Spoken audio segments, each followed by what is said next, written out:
Well, greetings everybody and welcome to yet another edition of MBTV News, sometimes known as Metaworld News. I'll leave it up to you which you call it because I don't know. I have not decided and probably never will. Right, today's date, of course, is, what is it? He's forgotten. 28th, Fantastic. 28th, yeah, Yep. 28th of August. It's unbelievable we'll go with September shortly. Sort of the months fly by at sort of almost the rate of 100% inflation. So true. Something like that, you know. So just things will be double the price yet again this time next month. Or whatever. Hang on. But we won't go there. We won't go there. It depends where you live. Some people have been sensible, like the French. We will go there. So it's another rabbit hole. Okay. It's very unusual for the Brits to say the French have been sensible, but uh, you know, credit where credit is due is all I can say. Okay. So the news headlines we're bringing you, of course, are all to do with virtual worlds and immersive spaces online. Um, Dread that I have to use the M word, but it will come up as as the program goes by. I like apostrophe verse, but you can't pronounce apostrophe. So there you go. In the verse this week. Yes, that's what it's all about. Maybe I should just call it in the verse. Man, that'd be a different show, wouldn't it? Mm-hmm. Okay, so I'm here anyway. My name is Mal Burns. Mal is the first word, Burns is the second word, but like everybody else on the interwebs, we get squashed. And in particular, I get squashed by Twitter. Yes. If you want to find the links I'm mentioning on the show, plus more besides, you need to follow me on Twitter. Simple thing to do. Follow me on Twitter if you're in Twitter, or simply go to twitter.com/ and then MALBURNS, all neatly squashed for purpose. Good to see your Twitter. There's also another one. There's two actually. There's twitter.com/MetaWorld News, which is two words squashed again. And there's also twitter.com, you don't hear this very often, Mal Burns, and with a capital, underscore, or space will do probably, a writer, again, W is the capital on that. The last one is Arts and Destinations, and mostly focused on good old Second Life, which you've probably heard of, if you haven't been asleep for 20 years, that is. Right, let's get moving. Joining me here, fiddling with his knobs as ever, the knobs in his case being audio, video controls and angles and all that stuff, it's James Atlloud. Welcome, James. Oh, thank you, Mal. It's a sleepy Sunday here, and so Yeah. I'm a little bit under the weather, rainy. So I may be less quiet than I usually am. Ah, okay. Well, that's fine. Rainy, you say. Yeah, Yeah, that's rainy. rainy makes you does make you under the weather. Actually, at least it makes you sort of depressed. I think it's, does it? Yeah. It's actually that's the other point. Actually, well, the sun sort of, if there was any sun, it's set, but it was really sunny this morning, and Oh, okay. somewhere it's got very grey again. Yeah. I've Maybe the got the rain window makes a out. person notice the weather. Is that the same as being under the weather? Noticing Could be. the weather? Yeah, we're always forever under the weather when you think about Truly, it. truly, right. Truly, so I don't think there's any. Don't think there's any connection. It's probably some old housewife from medieval times who came up with the expression and didn't think about Hmm. what it meant because it's a constant as opposed to a variable. But Right. nevertheless, depends on interpretation, doesn't it? Yep. So, yes, we're back here this week, of course, which means we're in our home ground, Davcon of Safari's region on Open Simulator. At Avacon, anyway, and that runs Open Simulator, etc., etc., etc. So, now we haven't. As the winter or the autumn comes on, we'll probably be doing some more of our other show called the In-World Review, but we haven't been doing that for a while. So what I decided to do is open this program with what you might call local news. This is the local news slot before we go to international, or rather meta national, whatever you call international news in the metaverse. I don't know.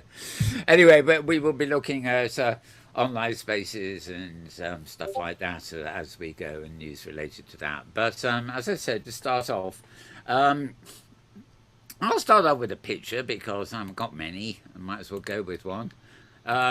This is somebody you might recognise. It's a bit mappy, this picture, for some reason. But this is Maria Koloff, and she actually gave a talk over in Second Life, or Eduverse, I think they were called, on Friday, and I popped along to that to listen to what she had to say. It's pretty much the same old, but I thought I'd put it up here just because some of you out there may remember Maria. She is still around, and sort of, she covers, she's got a kind of routine of explaining what OpenSim, but she was also talking about the greater metaverse and things like that, but she has her opinions.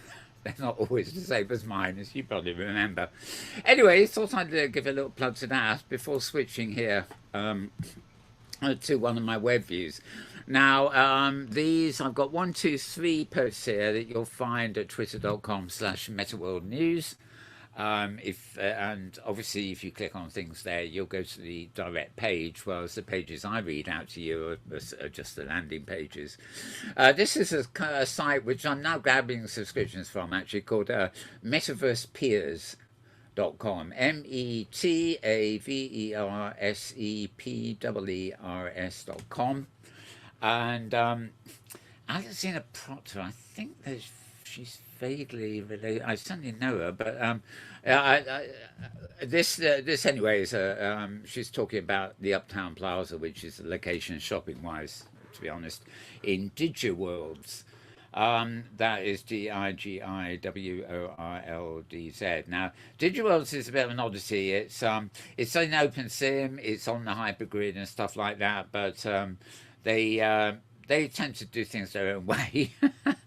And I think there are some particulars in their code base that make certain things not wholly compatible with other grids. I don't know what offhand. Maybe if you buy something there, you can't export it, or can only export it to certain grids. I don't know. But anyway, this is an interview with Alexina Proctor. And no, sorry, she does the interview, and she's interviewing somebody called Tari. And they're talking about the creations and things here, which I thought is quite interesting, so I thought I'd stick it in.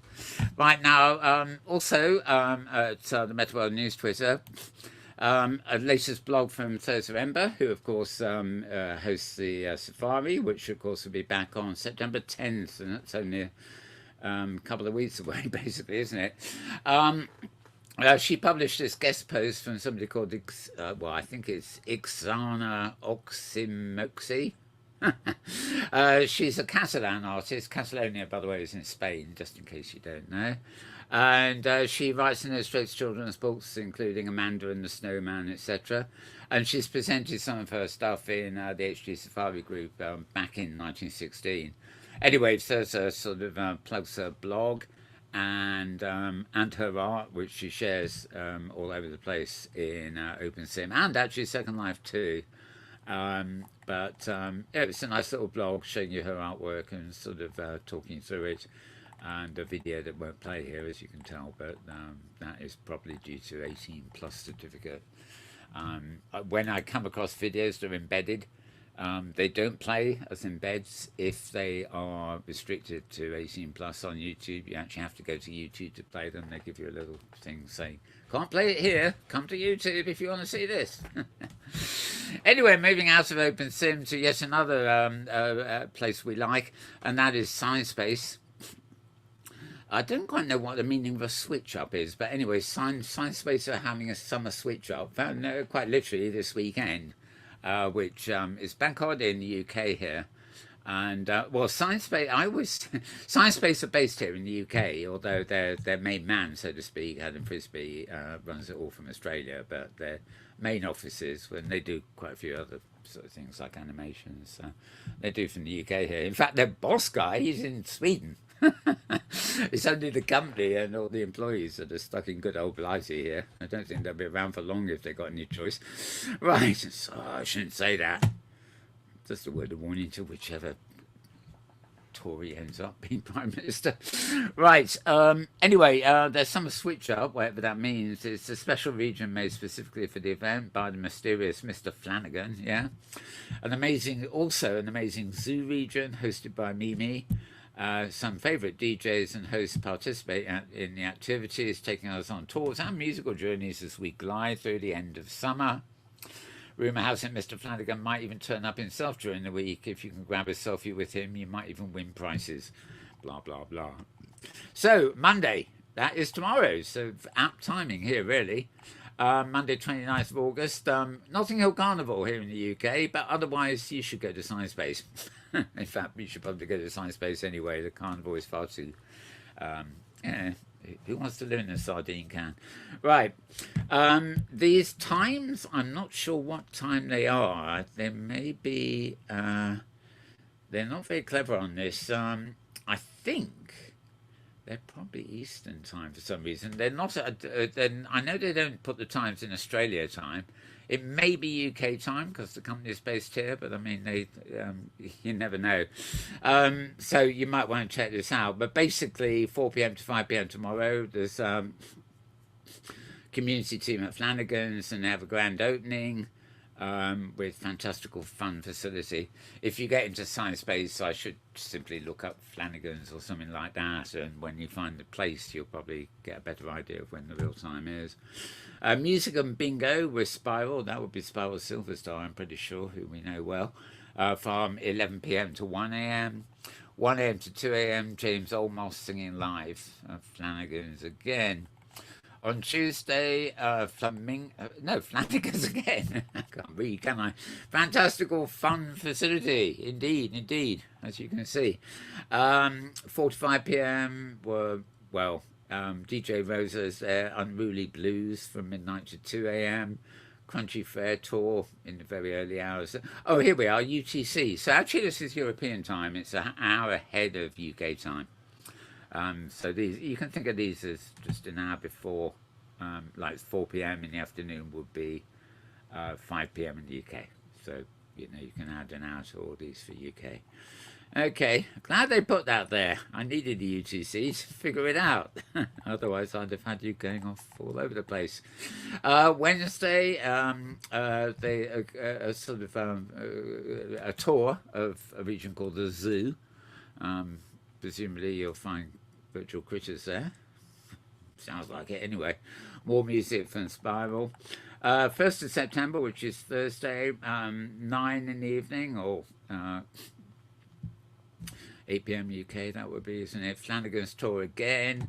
10 to midnight, Hitchhiker's Happy Hour. Right. Play games and compete for gold. I love this. At the restaurant at the end of the universe. That, of course, is from Hitchhiker's Guide to the Galaxy, is it not? More Unruly Blues starting at midnight. And on Friday, I like the hippos. That's like a tribute. Is that a tribute to Open Sim, do you think? They are hippos. I don't know. No. I don't know. It might be one of Adam's creations, and he thought, I'll stick some hippos in. Anyway, this Friday, Flanagan's tour again. Summer karaoke party at the Blue Lagoon. Maybe that's the Blue Lagoon. Dance with the hippo, if you dare. They are very aggressive creatures, I'm told. They never don't look it, but apparently they're very dangerous creatures to be around, especially if you upset them, I guess. Jay and Les show at Ziggy's nightclub. That's a new one for the week. Country and Western Hoedown at Dodge City. Blah blah blah. Next Saturday, unofficial International Mimi Day. Don't ask me. Mimi is one of the people, DJs, I think, at Science Space. Nice picture there, very circusy looking in poses. And next Sunday too, DJ Rosa, more DJs, party at the end of the festival at Flanagan's, closing our week with Les, blah blah. Early in the morning, Undo and Smooth Jazz with Ms. will be at Octopus's Garden. Remember that, the Beatles song, Octopus's Garden. Never mind.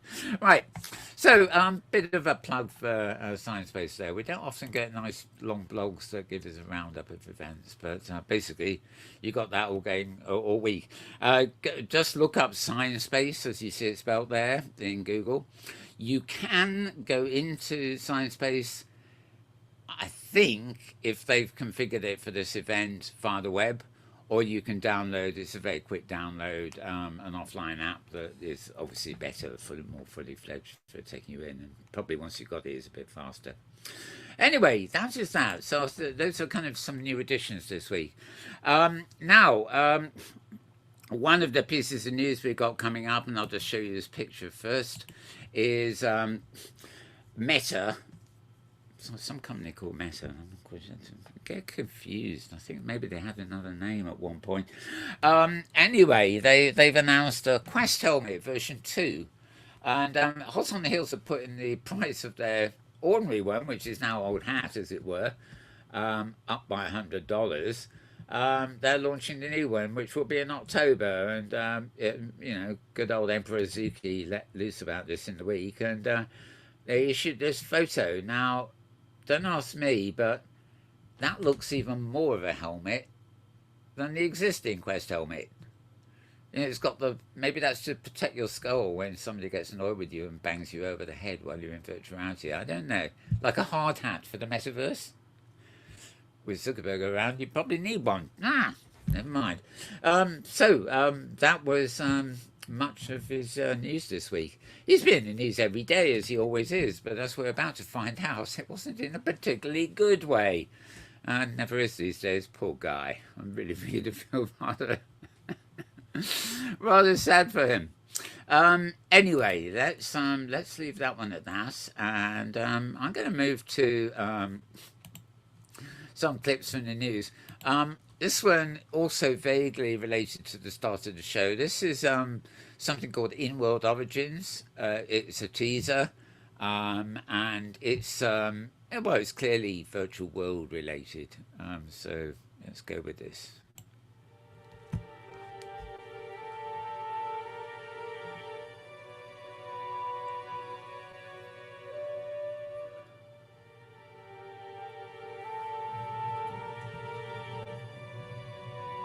Inspector, I know you travelled a long way to get to Metropolis and are covertly conducting a larger investigation that may relate to recent disruptive events taking place here amongst the human and non-human workforces.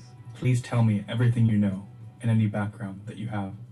Metropolis has robots of varying intelligence, from the simple task bus to the more advanced intelligence. Like me, I have heard rumours of growing rebellion and sabotage against our great order. Some resent the hierarchy and fear the advancement of robotkind. I believe that is why this explosion occurred here. If you're here to decommission me, I will resist. What do you think happened here? I observed a tragedy here. Many bots were destroyed, or they were killed. I believe you were involved in this crime. I don't know what you're talking about. What does it make you want to do? Does it make you want to spark a revolution? No, of course not.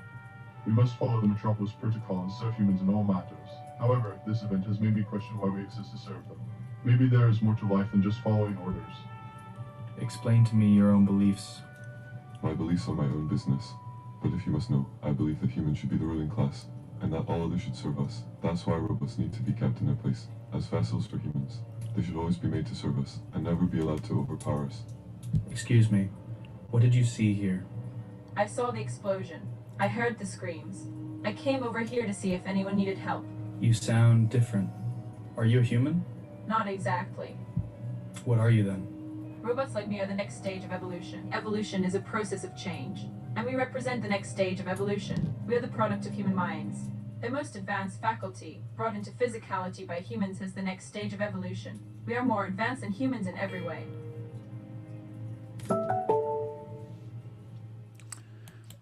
Well, as you can see, that was a subtle promo for a platform called InWorld.ai. And what they're promoting there, it's not as obvious way really, but it's the fact that you can embody, you can create your own avatars and everything else in there, like you might in other social worlds, but you can also build your own characters that are powered by AI. So I suppose you could go in there, get an avatar for yourself, and then create a fictional avatar of the best friend you really want, and then embody them with an AI, and then they could accompany you around that particular world, and you'd have an AI companion that you customized to your own requirements. But a bit in the way you can sort of you can get AIs to paint paintings for you at the moment. You know, that's the big rage at the moment. Though it's some of them don't really. If you examine them carefully, some of them don't actually really qualify as paintings in art. But you know, sort of there's an argument for them. You know, sort of some people actually have been using the AI arts like Midjourney and stuff. You can create a background, for example, that you will put into a virtual world as a you know a background basically to your actual build. Anyway, that was that. Some new glasses from Hawaii.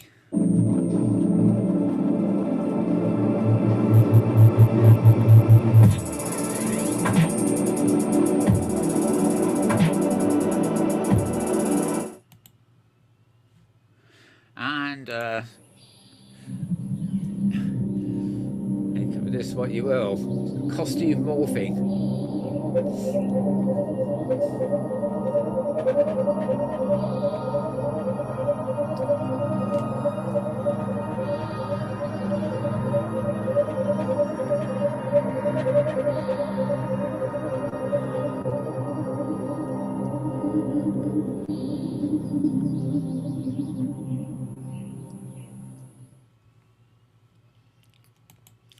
Okay, now one of the biggest things going on in the metaverse these days has to do with fashion. I mean, obviously, virtual reality or simulations, one way or another, augmented reality, is a way of going into a shop and, you know, instead of going into a changing room, you can try it on. You can maybe try it on online before you go to the shop to buy it, or maybe just try it on online, then order it for delivery. That clip was obviously speeded up for obvious reasons, but the idea there is that a woman is actually trying on a whole load of different costumes. Very rapidly, I hasten to add. No getting undressed and dressed for that one, which is probably all for the best. But you can see what they're doing there, and I found this quite fascinating. To have actually watched that at real speed, you know, then, you know, it's like looking in a mirror in a changing room, trying on all the various things you can. So all sort of examples of this sort of thing. Now, the latest of the all conferences, AWE is Augmented World Expo, is happening in Europe. I forget where it is, Portugal somewhere, I think. So it's called OR EU. And they just released this sort of advertising all this, just 30 seconds, advertising all the presenters, or some of the presenters that are actually going to be there this year.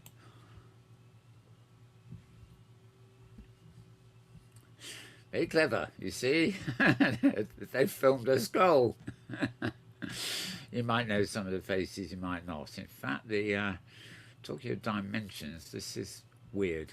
I think it's one of those square videos that doesn't conform to any known size that I have for displaying it. But anyway, that's them, and that's the first people they got. The nice thing is my old friend Tish Shoot here at the very end. She was actually... she's the director of spatial computing, strategy and technology at Future Way these days. She was one of the... Adam knows her well. She wasn't one of the founders of OpenSim, but she was one of the people, you know, here before anybody else, shall we say. She had prototype regions here. And also the All Conference itself, AWE, Augmented World Expo, she was one of the co-founders of that herself. I mean, that's her place is now pretty much taken by Ori Umbar, but she goes back quite a long way. And I've actually got online, I think they're on the YouTube channel here. If you go back a few years, Crossworlds, I did an interview with her, and a few other too. She's wonderful in person too. We met a few times. So, right, this next one is art and the metaverse. Yes, this one is reasonably short. So art and technology heavily influence each other, and they've always worked seamlessly together. So it's time to use them, or is it time to use them to create a place of healing and beauty also? Our next guest has started that journey with her work in the metaverse. So joining us today is Canada's own digital and metaverse artist, Krista Kim. Welcome to the show. So nice to be here. It's so great to have you here. And you know, I think that for a lot of people, the metaverse remains a mystery. Yes. You have described it as the greatest art project in the world. What does that mean? Well, it's a blank canvas, and I think there are a lot of misconceptions of what the metaverse is right now. People are confused. It's not Facebook's Meta. It's not Sandbox. It's not Roblox. These are just early entries into the metaverse because they came from gaming, right? So gaming has pivoted into metaverse. But my vision for the future of the metaverse is when we can actually have real utility in the metaverse that adds value to our lives through education, through health and wellness. Can you imagine if you can go and get a therapy session or have group therapy sessions that are so accessible in the metaverse in a beautiful setting that's actually healing and wear beautiful fashion that you can buy? So NFTs also, you have to consider that NFTs are the building blocks of the metaverse, because for once you can finally create a digital asset, a one of one or rarity with a digital file, whether it's fashion, whether it's art. So it's a real game changer, but I believe that education and art and wellness are really going to be the gateway into the metaverse. So you said NFT, non-fungible token. Yes. We'll get to that in this next question because as I promoted you beforehand, you sold the first NFT piece of real estate, we'll call it. It was called the Mars House for a very big sum of money. You were the first to do so. So first of all, what is that? And then what prompted you to create it? I created the Mars House during the height of the COVID crisis.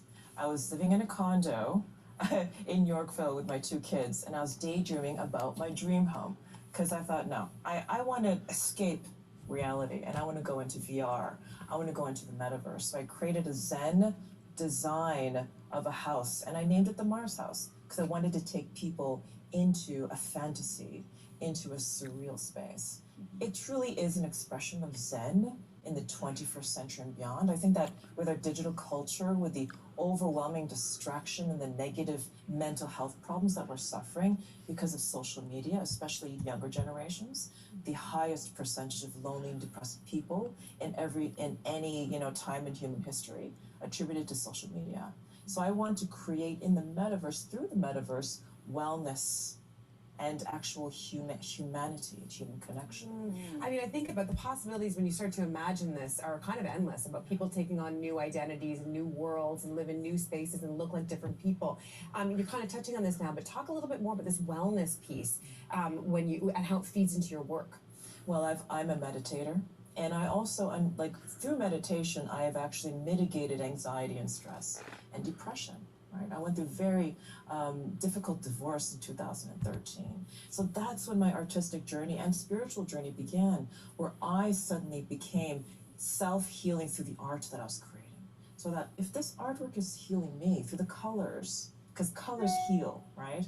And so if I can create healing art for me, then it must be healing for others. So that is where my journey began, and now I'm bringing those concepts through my new company that I started, Zero.xyz, where we're going to create with UCSF, University of Southern California, University of San Francisco Medical School, and with Deepak Chopra, we're going to create research-based immersive experiences that heal in the metaverse. So in keeping with those collaborations, let's talk about your Continuum tour, which was... Okay, well, I'm not going to play all of that.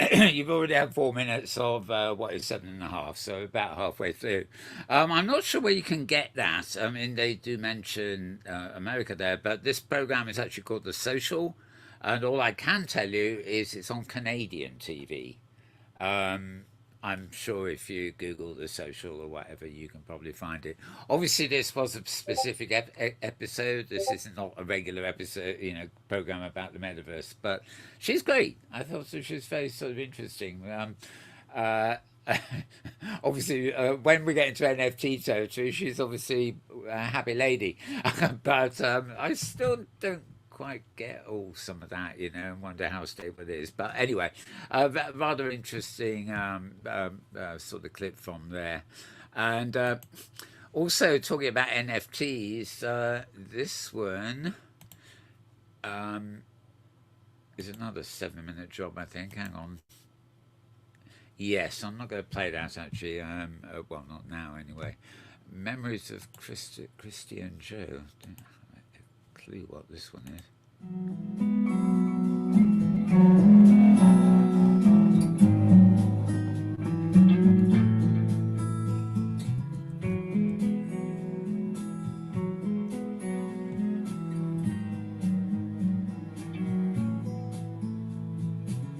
I'm gonna be here for you, baby. I'll be a man of my word. Okay, this is a music video. It's a machinima, as you can probably gather. The reason it's in this folder must simply be that it's filmed in OpenSim as opposed to Second Life, where you get masses of these things. But we're not really here to do the music. Let's go back to... I said that Lord Zuckerberg has been in the news very much this week. And well, he just can't get anything right, can he? We're going to see this in the blog post of the week, to be honest. But I'll just start us off with this 50 seconds. Then we'll look at some web pages and then maybe come back here in a while. Hello, my name is Mark Zuckerberg. Welcome to the Metaverse. Time for Wapner. I'm an excellent driver. Here at Meta, we're hoping that you make new friends, find new hobbies, participate in events with other like-minded people. I'm an excellent driver. Time for Wapner. I'm Mark Zuckerberg from the Facebook. Oops, I mean Meta.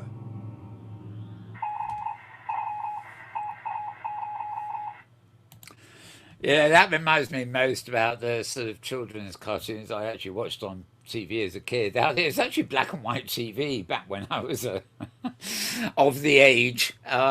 So you missed all that. You know, that's almost too colourful. They should have done that in black and white to really get back to the feel of it. But, you know, sort of really stilted voices, you know, that weren't at all realistic, and they were often puppets rather than cartoons even. And well, you know, you got to admit that we showed you last week Zuckerberg's idea of his own avatar, and you know, sort of well, puppet wasn't really the word for it. Puppets would be too good, really. He did improve on it due to public opinion, but it wasn't much of an improvement, to be honest. Okay. Let's switch to some web pages. We'll come back to the rest of that later. And this was the news. This you won't find on my Twitter account, although I may get it up there later. This I just noticed again this morning while I was setting the things here. As if it isn't bad enough, yesterday Horizon World's chief has left the company. Vivek Sharma is leaving the company, and Reuters reporting. He was the head of virtual reality social platform Horizon Worlds, which was Meta's main gateway to the metaverse, a technological frontier in which Meta has pumped tens of thousands of dollars so far.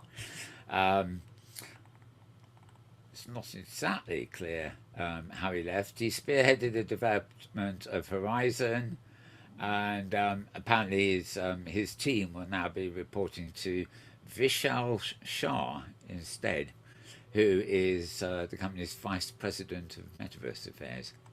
Yeah, they've got vice presidents of everything there, haven't they? Vice would be an appropriate word. Well, never mind. The Department of Vice at Meta. Never mind. Silly thoughts going through my mind. Right, Horizon works for workrooms. Is enterprise users, but again, it's basically a major loss. Its departure comes against the backdrop of a recent Zuckerberg avatar, which drew widespread ridicule for its graphics quality after Zuckerberg shared a screenshot of it on Facebook. And the picture you see there isn't the original one. That's supposedly the improved one. He's got a little bit more texture to the hair and a bit more airbrushy sort of. Well, who knows? Anyway, that's the more sophisticated one, according to him. If if you believe such things. Okay, that post, by the way, you'll find at virtualrealitytimes.com, virtualrealitytimes.com. And I interrupt here. Back to that Science-Based event we mentioned at the top of the show. This you want to find this. It's a blog, blog .sine.space, so SINE.SPACE. I'm afraid I didn't give you that one when we were talking about it, so ooh, naughty me. Right, moving down. Yeah, I thought I deleted this one. Okay, well, why not? This didn't come through into my reader, so this is literally a web page. Yeah, interesting thoughts, but it's a site called tidio.com, tidio.com, and they're asking one basic question, and backing it up with data here, really. Would you remain yourself in the virtual world? Now, most people think Zuckerberg is onto hiding to nowhere with the idea that people will spend 10 hours a week at least in his wonderful new verse. But he certainly created a buzz with the idea of a place you can work, play, and coexist. And he reckons we'll all be doing it for a large amount of our time in 10 years' time. Yeah, different views on this. Anyway, this site surveyed 1,000 people, which is quite a lot for a sample, about what experiencing the metaverse would really mean, and how long term it may influence identity, lifestyle, and finances. So they're looking into quite a lot here. It certainly does affect identity, because some people reflect their own identity as they know it in virtual spaces. Others create completely fictional identities. So, and they live like it's like cosplay, costume play in real life. They live characters, they role play or whatever. Whereas other people would just use it as a utility to go to meetings, what have you. And at all points in between, somebody may just go into a virtual space to attend their local book club, or maybe not so local book club, but not really use it for anything else of interest. So is the metaverse a hope or a doom for modern society? The questions they asked. Would metaverse change people's identity and their sense of self? Can censorship in the metaverse even go in one sentence? And many more. So as you can see, they got questions and they got answers here. So it's some quite interesting kind of stuff.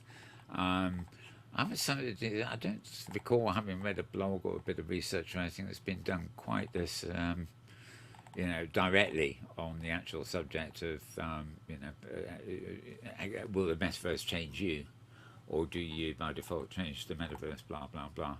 So very good little read. This, as I say, you get it like I'm seeing it now as a web page. It's perfectly easy to read actually. It just doesn't adapt to my screen reader, so you have to look at it like that. So it's tidio.com on that one, and so I'm forgetting to remove the ones we've already done, so makes life easier because it's quicker for me to get to the new ones. Okay, this is redcarpetcrash.com. That's an interesting one, isn't it? redcarpetcrash.com, and talking about the strong impact of virtual reality technology in the movie industry. Now, this is, there seems to be another site that has gone dirty on me. Hang on. There we are. I think it defaulted to web pages by mistake there. Okay, yeah, so it's easier to read now. This isn't new. We've known about this for a while, but it's looking really at the impact of VR in the movie industry. And some people think, we're like machinima. You can create scenes and special effects in virtual reality and then film them, and they look wowy like special effects do. But this one focuses candidates at Sundance Film Festival and stuff like that.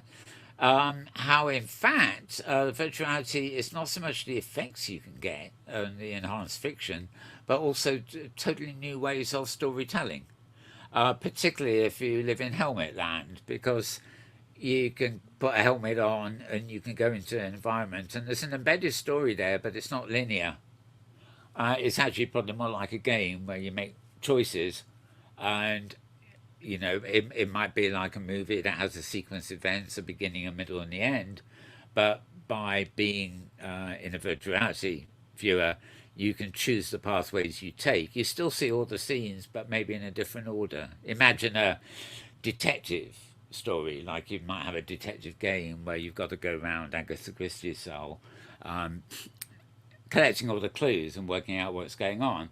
When a novel or an actual regular film, the clues, the interviews with the suspects, etc., etc., all that would take place in a linear fashion, one scene after another. You know, so yeah, he'd be interviewing Fred Bloggs after he's interviewed Colonel Mustard, whatever.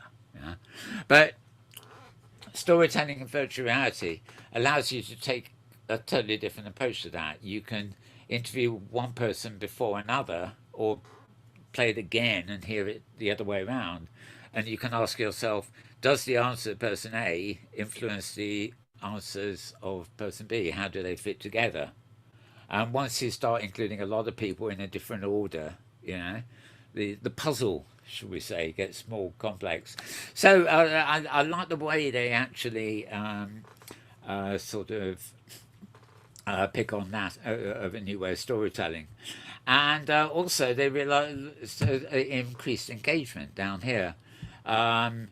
That you can help build excitement and anticipation for forthcoming movies and build deeper connections through something like VR chat, where you can keep the fun going even after the movie's being released. So basically using VR for marketing purposes and teaser trailers and stuff like that, for what at the end of the day will be a traditional movie. And lastly, the thing that you know, VR is great at, whether it's on screen or in helmet land, is greater immersion. So they look at that too. And they notice how acting and recording has changed, but also movie theatres themselves are beginning to invest in virtual reality technology. So your local movie house. They mention IMAX here, which of course revolutionised things by having giant screens and having a little vertical seating, so you're in, your face is in the screen almost. Don't sneeze or you'll dirty the screen, kind of thing. And that was innovative at the time, and IMAX are actually working on a VR system now that will be installed in some of its theatres. It would allow viewers to experience movies in a completely new way.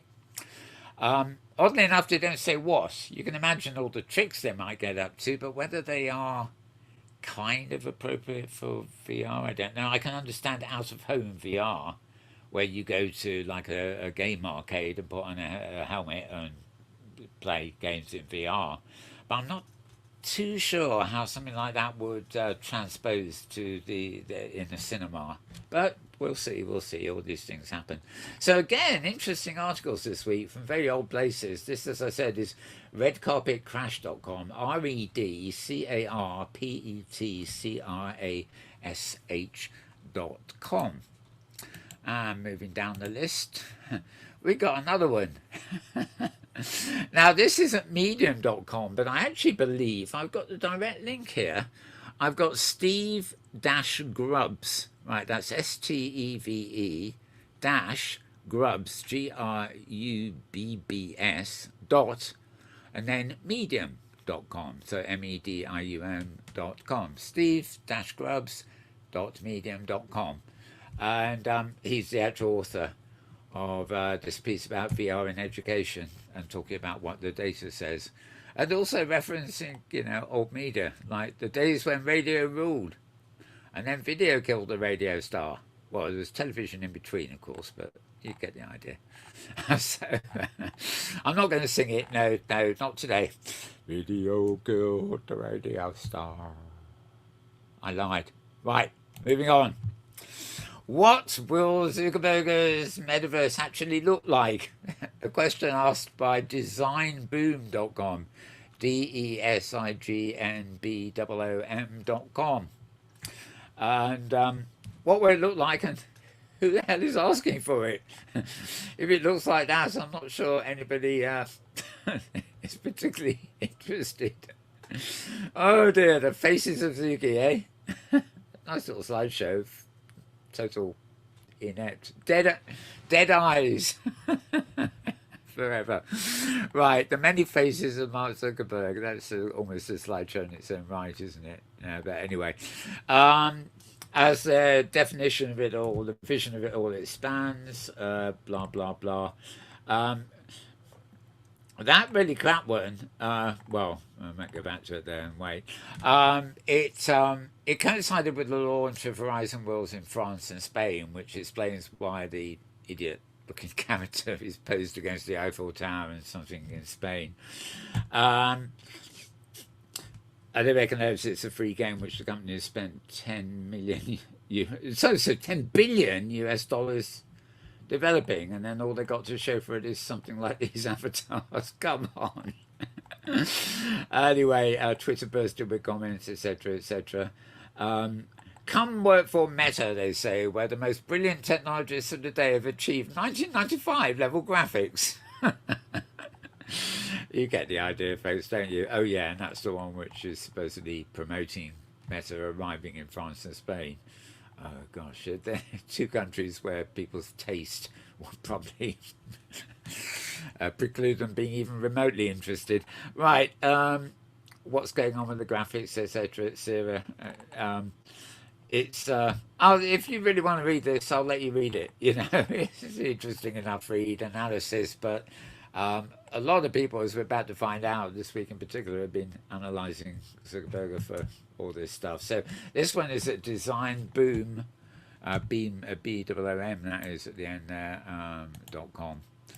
And yeah, we did Steve Grubbs, didn't we? Fascinating name, Mr. Grubbs. Right. This is a site called Mixed News. Again, a news site on me. These things pop up from all over the place these days. MIXED-NEWS.com. And opinion piece. Virtual reality has a couch problem. Right, well, I thought, when I first read this, I thought this is the thing about gamers and people in virtual world sitting in front of their computers or putting it on their big screens like they do with PlayStation things and just lounging around on their couches all day long, getting pretty unhealthy. But actually, they're talking about Helmet Land and VR games that are actually physically demanding. And they are actually pointing out that you feel weight and inertia after a few minutes or stuff. But well, let's just read this bit first here because it sums it up a bit. Those who want to consume while lying down are left behind. This is Helmet Land they're talking about here. So they want a plea for more couch compatibility. Now, I'm one of these people that will probably, and not so much on the couch, but I do actually want to sit and watch a screen. And I would normally only want to put a helmet on for a special visit or something. I don't relish the idea of living in Helmet Land, even for short periods of time. It's a bit like listening to music in headphones. I'd rather have surround sound in the room, and if I really want to blast it out, you know, without disturbing the neighbours, I'll put the headphones on for maybe 5 or 10 minutes. But, you know, too much of a good thing is probably a bad thing, if you see what I mean. Anyway, physical demanding of VR games. Move the furniture aside, put on my sneakers and off I go. As long as I'm moving, training and fighting and forgetting everything around me, I don't even notice that I'm more or less standing in place for an extended period of time. But VR content with weak or no interaction is a totally different story. In this case, you feel the weight and inertia of your body after just a few minutes. And even the VR headset seems harder to press on your head, harder than usual. So, obviously, they want to make these things more adaptable to being able to sit or lie down while you're in them. And I'm sure some games are like that. But it does raise something interesting, which is not actually really what the article's about, but it was interesting to me. And that is the content. How much the content and the expertise in creating the content, shall we say, affects your physical enjoyment of it too. If you've got something that is a pretty shoddy piece of a Helmet Land app, and really isn't very good with its content or whatever, you're going to want to get out of that helmet pretty soon because it's not captivating you and you're feeling the helmet more than the world you're in.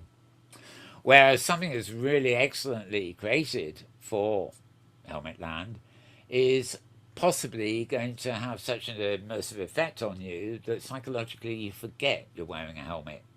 I think it depends on individuals how they're affected physically by wearing things. As I say, I feel uncomfortable with headphones for any great period of time. Those in-ear phones aren't so bad, but you don't get the boomy bass, do you? It's an interesting. It's odd that we're finally actually seeing discussions on some of these things. I mean, if we hadn't moved some of virtuality into Helmet Land, we wouldn't be reading these blogs that are bringing up these issues, and they're more discussions about the experience than they are about, say, medical effects or bad or good effects that way. They're just about the quality of the content has an unusual impact on your tolerance for the haptic device that you stuck on your head, should I say, and whatever, probably all the added on things as well. Okay, so mixed-news.com. There's a bit of a mixture there. Moving on to digitalbodies.net, another familiar site. digitalbodies.net, and they're back on Zuckerberg again. So he's had a rough year, they say. Pale avatars, empty virtual worlds, and daily gut punches. Yep, they aren't actually joining in. They're just summarising the fact it's a total disaster for the poor guy. That avatar is slightly better than any of the others, but it still looks a bit alien, doesn't it? Right, so let's forget the entire year. Yes, let's look at 2022 is working out to be a string of disasters. Its unstoppable user growth has finally stopped as the younger generation flocked to TikTok. That's Meta, the company, but in fact they're talking about Facebook there, this subsidiary. And Apple have announced changes to user tracking, blah, blah, blah. That could cost Facebook 10 billion in revenue. And Sheryl Sandberg, founding operating officer, is leading. And of course, we heard earlier in the show that the guy in charge of the Horizons world has left. They're doing quite well there, aren't they, really? And reboot of the Zuckerberg, I love it. But is it going to work? That is the question. And a daily gut punch in the stomach. That's right. We found out about this new headset. Oh, and we've got another picture coming up of the new headset. When Zuckerberg was on something called the Joe Rogan Experience, talking about social media challenges. Apparently nothing really worth listening to, but the fact he did announce October is the date for this new headset. I'm not sure there are. Maybe that one hasn't got the skull, the hard hat on it. But that's a very blurry photo. Who knows what it is? But I don't know whether it's mentioned here, but yes, it does. Okay. Details on the cost and other features are still unavailable, but it's expected it will be close to $1,000, which puts it outside the broader consumer market, but could play a major role in workforce training. So don't necessarily look forward to this unless you've got $1,000 to spare. And even if you have, you may want to think twice before buying it. We should add to that the Meta's Quest thing has gone up by $100, and this is the old one that is still around. These things normally go down in price slowly but surely as time goes by and new products are on the horizon. But this doesn't really seem to be the case for Meta. On the other hand, maybe it's not surprising because nobody's running the Horizon I mentioned anymore. Sorry, bad joke. Right, moving on to this one's called. This is a site called stephenmoore.medium.com. It's nice to get Medium posts. Huh.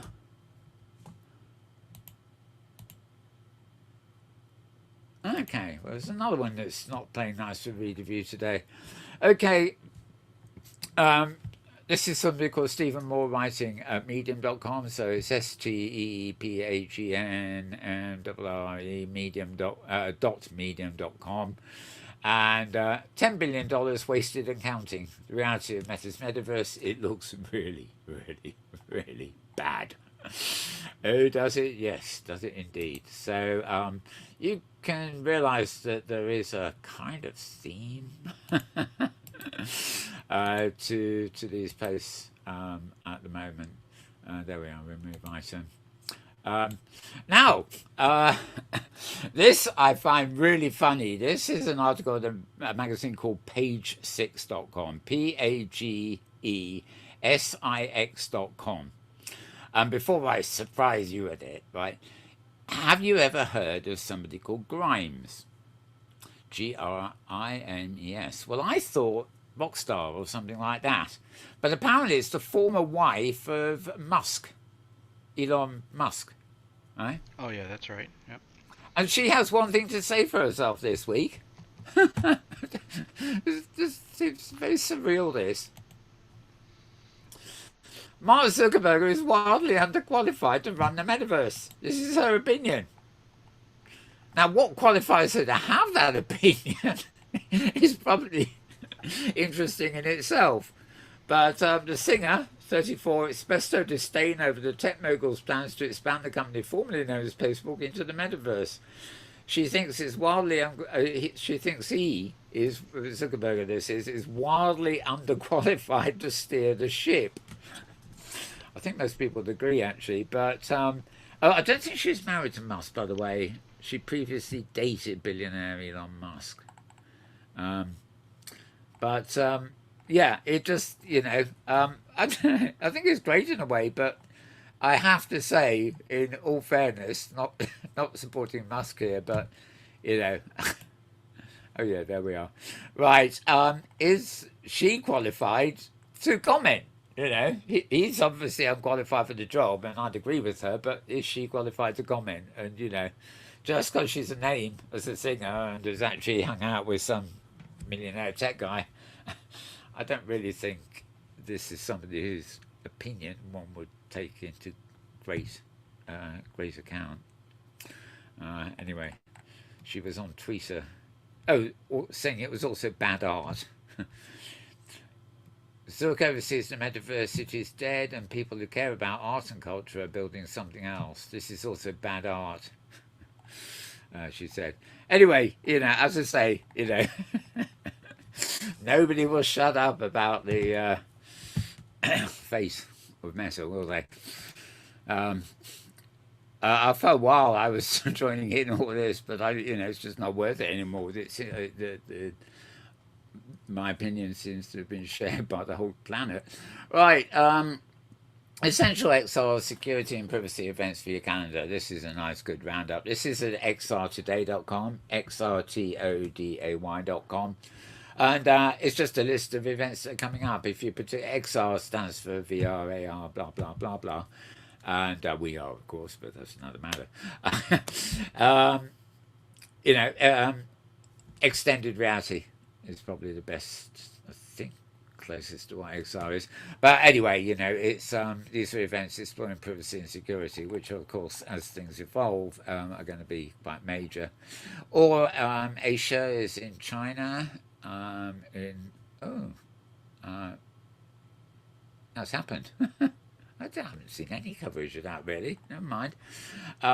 One in Australia in September, and Madeira Island in Portugal. This is where the Immersive Global Summit is. That will be a big one. Although, it's pretty costly to attend. It won't be one of those sort of casual drop-in affairs.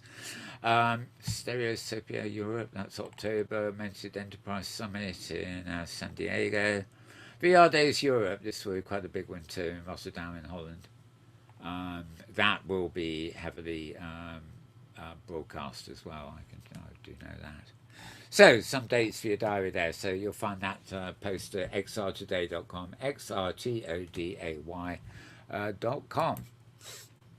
And if you're lucky, Grimes might appear at some of them, talking about herself or her opinion. Yes, who knows? Right, medium.com, guess who? Guess who? Yet again. Zuckerberg, master of the metaverse. Oh, God, this is sounding like movie territory, isn't it? It's always interesting when reality explodes in the face of someone who thought they had everything under control. Zuckerberg, one of the richest people in the world, the creator of the Facebook empire now known as Meta, launched an ad to promote what he calls the metaverse, his bid for continued success, and the reason he changed the name of his company. The ad features a pathetic avatar of himself that is already and to be continued there. So that's somebody called Henri Dans writing at medium.com. I'm not going to go into any more of that, that you read one, you better more, really. What can a poor boy do? It said, give up. Right. xrtoday.com, xrtoday, hot on the heels of that other article, actually. This is actually not events, but security and privacy trends that are making waves this year.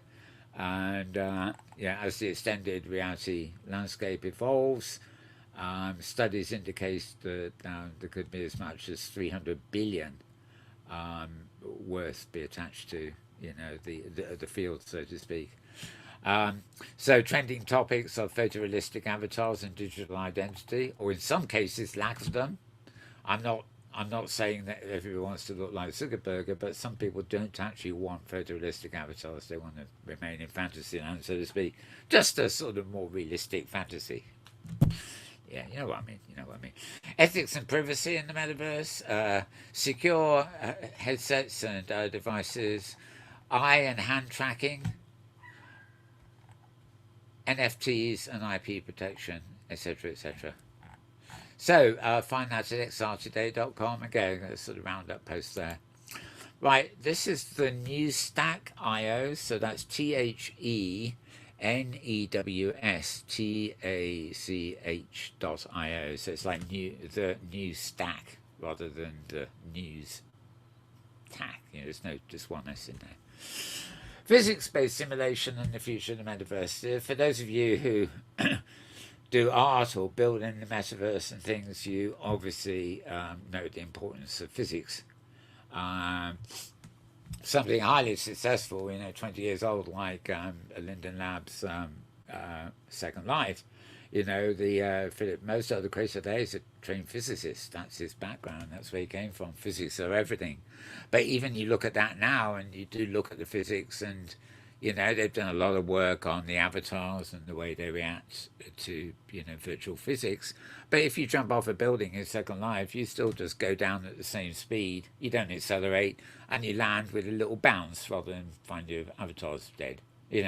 So there's still aspects of physicality in the virtual world that are nowhere near real. They're in a cartoon experience, not cartoony, but like you don't land on the ground. However realistic your avatar is, you don't bounce when you fall off a building. One day there'll probably be danger warnings all over the place before you go on the roof of a building. It'll say, danger, don't drop your avatar off the side, or you're out of the game, or whatever they call it, So physics are quite important here. So this is actually looking at physics and the future. They're talking about everything, telecom companies, microchips, GPU manufacturers, basically the importance of physics. And these are pretty professional guys they're talking about here. Yeah, DeLong too. Oh, apparently Kitely's having an event. Gosh golly. They have a weekly meeting at about this time of their community. And that was the noise you heard in the background, because some things can't be silenced easily. Right. Yeah, and talking about human senses. Anyway, if you're interested in physics and the metaverse and stuff like that, that may be a good read for you. THENEWSTACK.IO. Right. Got some very interesting sites this week that aren't normally, they're not sites that pop up very regularly on my list. This site is called disruptionbanking.com. DISRUPTIONBANKING.com. There's another site I get quite a lot called Cointelegraph and things, and I think the reason we're seeing banks and finance sort of things coming into this, they've already been in the, what do they call it, fintech world, you know, but it's the blockchain and the virtual currencies and things like that that actually has things that are normally, you know, financial sites getting interested. And actually it's an interesting name, Disruption Banking. It's I don't really know anything about the site. Maybe it's a site devoted to things that disrupt their precious banking. Who knows? Anyway, they're asking here, is the metaverse safe for women and children? Specifically, not a general, is it safe? Is it safe for women and children? I think you actually have to assume, is it safe anyway? I mean, it's like you say, are women and children safe on the streets of your city? But for the rapes and muggings, the stuff that go on, you'll often find men have been victims nearly, you know, not as often as women, maybe, I don't know, but there's plenty of it out there, so to speak, affecting both sexes. So, anyway, okay, well, they're saying various people, including people in, surprisingly, Zuckerberg's world, have been, sharing scary experiences. I think that is absolutely farcical. The woman that said she had been assaulted in the Zuckerberg's metaverse was how? On what, you know? They don't even have legs in there at the time, you know. So how exactly was she assaulted by a cartoon figure with no legs? Anyway, obviously, as things progress, these issues might become more apparent. One thing you can't deny, and I've witnessed this myself with people even back in the early days of Second Life, is psychologically, if people are in a good space and enjoying themselves, they forget they're in the virtual world. And this isn't to do with helmets, this is just when they're staring at the screen. If something goes wrong and somebody's harassing them, they can log out of the world.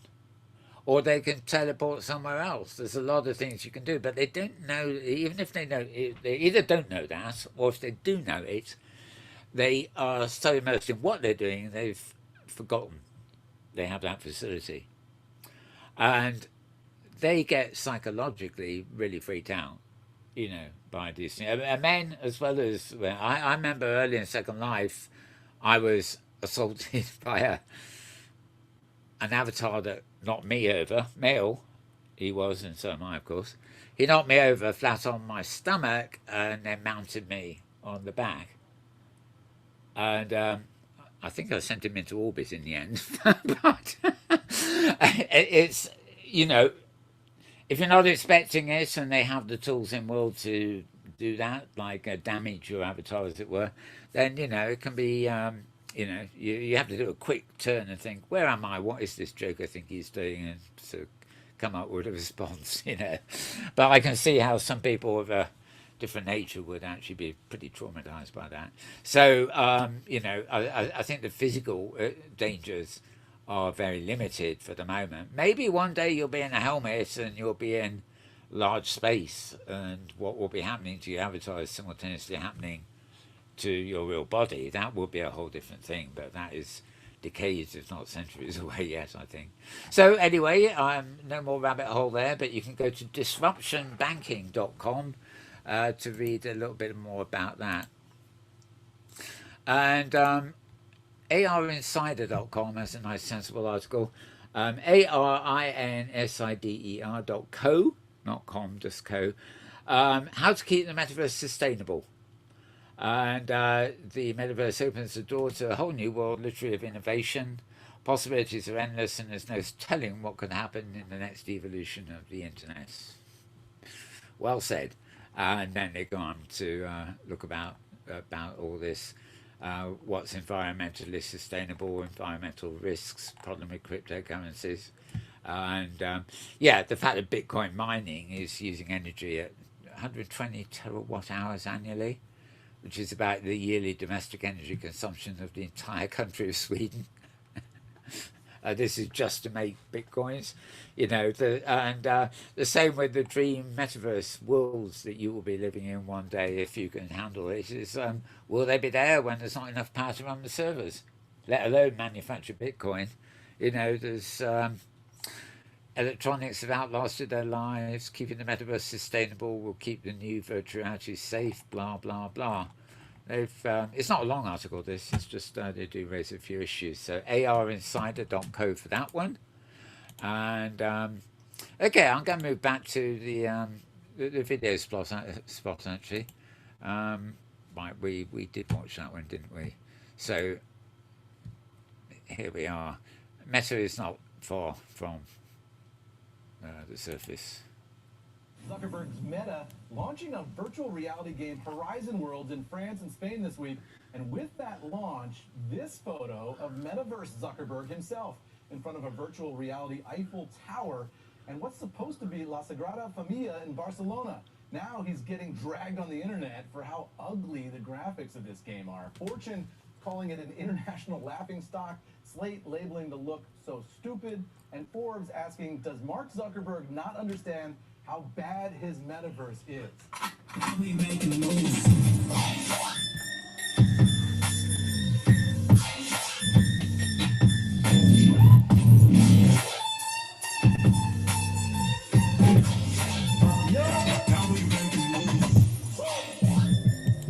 Okay.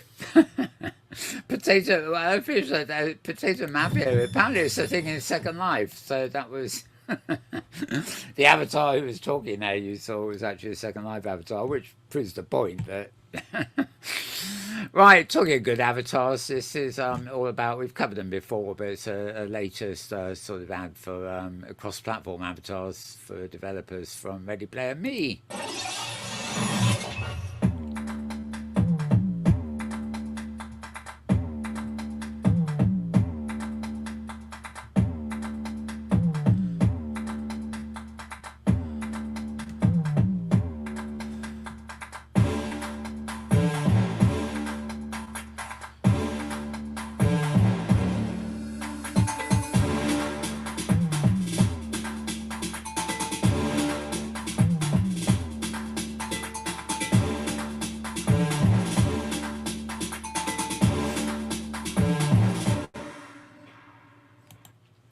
I love the way they say you can make half-body avatars if you really want to. Which means you can make a Ready Player Me avatar and take it into Zuckerberg land, I think. Right. Okay. This. No, I'm not going to play that. There is a. No, that's a thing about looking at dementia firsthand in VR, but I think that's a bit long for. We'll just have a quick look, but I think this is a long one. Sean, I know. I'll get the biggest box out first to read the instructions. I'll just grab the red pills. Now for the blue ones. I'll gently place these with the red kettle on the hob. That's very dangerous. Well, you can sort of get a glimpse of what's happening there. It's 9 minutes long, so I'm not going to run all of it. It's good to see. I'm not entirely... Well, it actually probably has a double use. You know, giving you an experience to see what the problems might be for somebody suffering from dementia. In other words, they're questioning and trying to remember what they're meant to do when they pick up the kettle or take some pills off the shelf and things like that. So if you're having trouble understanding somebody with dementia and things like that, then it could be a good educational thing. I was trying to figure out when I was watching it in full whether it would actually have any benefit to somebody with dementia. But I think it would need, it could, but I think it would need, early stages of dementia, for example, where somebody still had the self-awareness to realise that they were entering that problem phase of their life, so to speak, then they might actually be able to get a foretaste of what's coming, it's sad to say. But anyway, very interesting put to use there. I'm going to go to the end because I'd like, if I can find it, to tell you where you can actually see this. Okay, that's the start of it in the game.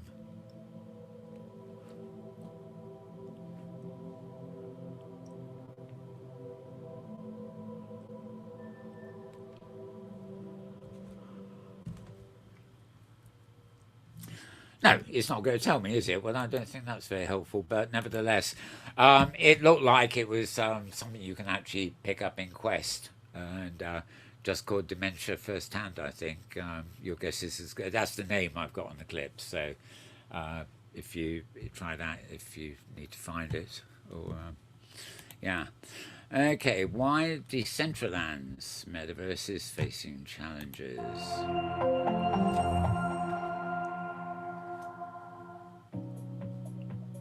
Since the launch of the metaverse, many organisations have gone to great lengths in an attempt to adapt the metaverse into their products or services. To successfully do this, organisations need to understand the challenges associated with the metaverse, including technological aspects and the sheer scope of the concept. The metaverse as a concept is, of course, still in its early stages of development. One of the more developed metaverse projects, though, is Decentraland. Decentraland is a three-dimensional online universe that incorporates various virtual worlds known as the metaverse. It's comparable to an advanced form of the internet. Much like video games, the metaverse will give us access to impossible activities in the real world. Decentraland, which is powered by the Ethereum blockchain, is one of just many different metaverses. Within Decentraland as a platform, users can create, experience, and monetize their content and applications. Content can range from static 3D scenes to interactive systems such as games. Since its launch in 2020, many challenges in Decentraland have since emerged. One of the most crucial challenges is decentralized content distribution. There are two basic problems with content sharing using a peer-to-peer network. The first is download speeds.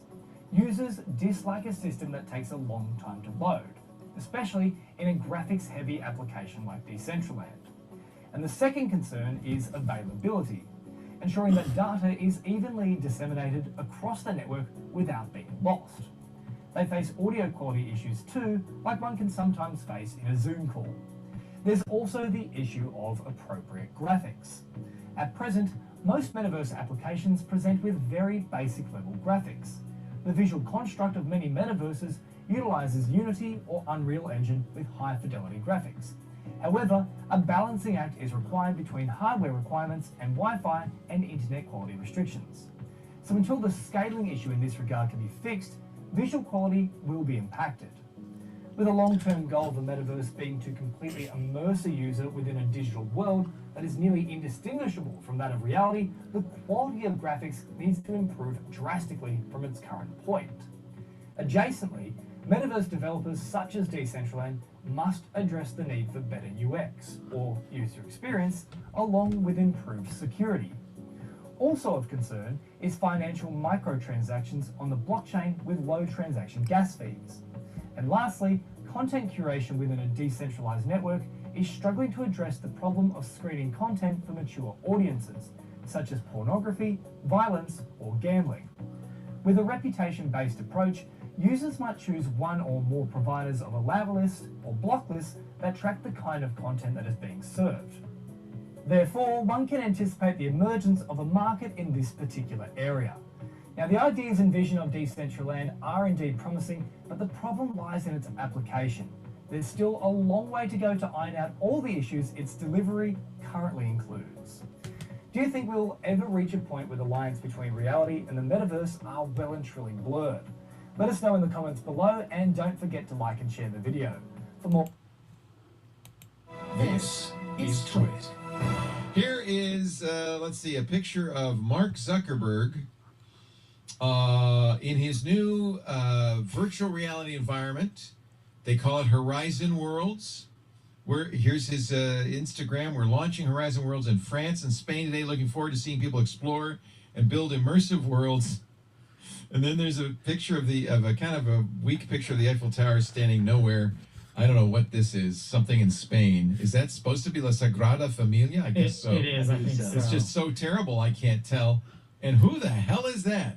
Is that a space alien? No, it's Zuck himself. Of course, immediately became a meme on Twitter and elsewhere saying he spent $10 billion for this. I can't play all of that. There's another 10-minute program. That's actually, This Week in Tech is actually a podcast from this chap. Yeah, he's actually quite funny once you get used to him. You can find it.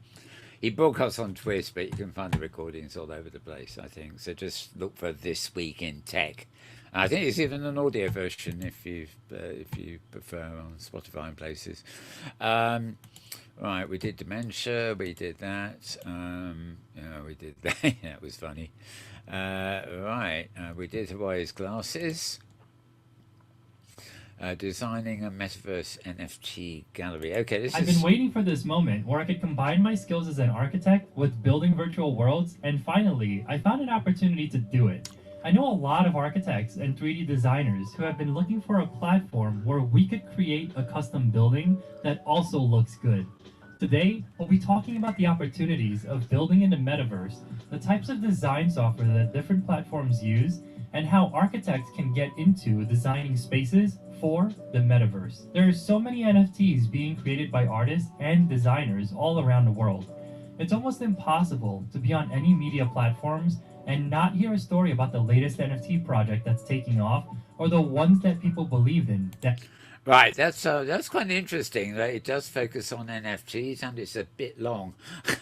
Let me see. It's 8 minutes long. Yeah, I think you're there. UNG Studio. I think if you look them up on Google or something, you'll find. Well, I'm pretty sure they have a YouTube site, or you'll find where they are somewhere. If you really want to listen to that in full. Its focus tends to be on architecture, but it's called Designing a Metaverse NFT Gallery. So in the last half of that, long after I started zooming through, you've got screenshots of how they did it and created the NFTs with it probably looked like Unity to me. Art and the Metaverse. Say, Mal. Yeah. I should probably let you know here in Wisconsin we're having quite a large thunderstorm, and so just to let you know, I might go offline. So that hasn't happened before, but if I disappear, you'll know why. Okay, well, thanks for telling me that. Yeah, no doubt Discord will go debonk. Right, and YouTube. Which will let me. Right. Yes. Yeah, but I'm not monitoring YouTube. Because Discord's open, that will be the way it will let me know for sure. Yep. Okay, yeah, we had a few of those a couple of days ago. Made the air a bit fresher, but for a very short period of time. But at least we're down to manageable temperatures here again now. Okay. But it's, I suspect you need it. The long hot summer and the moisture is probably fairly welcome.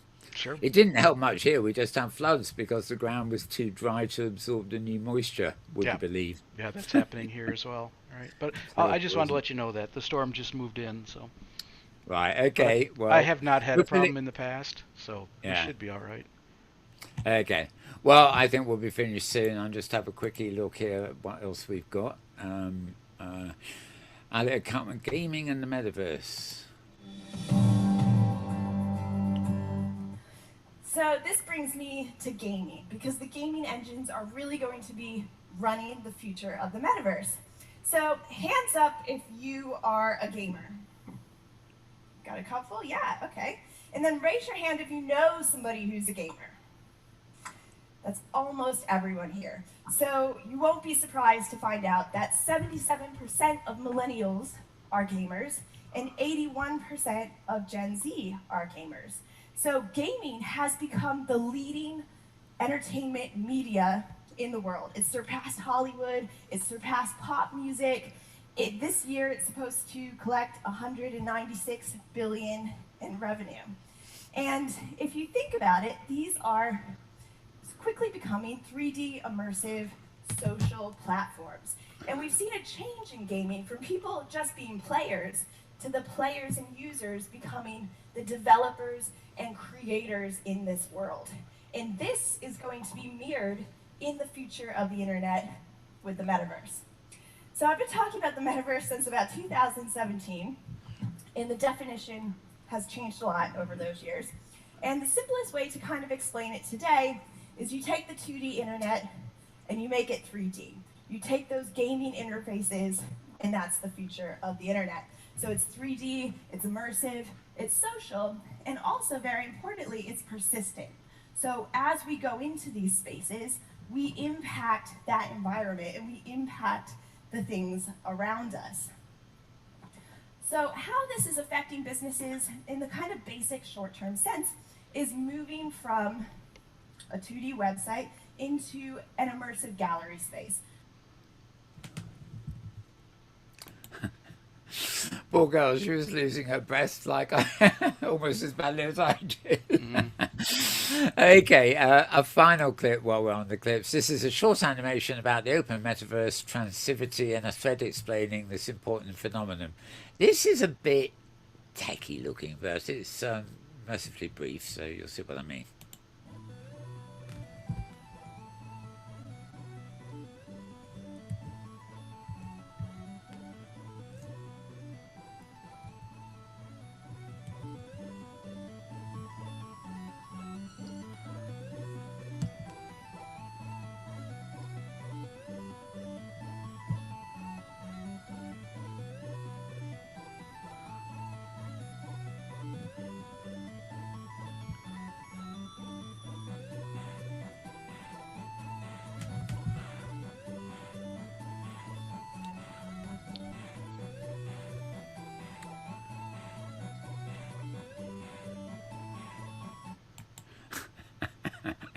And it stops abruptly.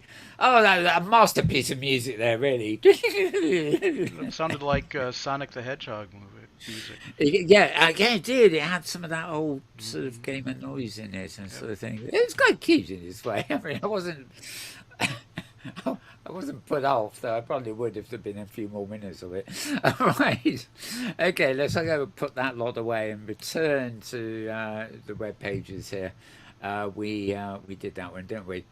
This one is interesting. Well, rightly so.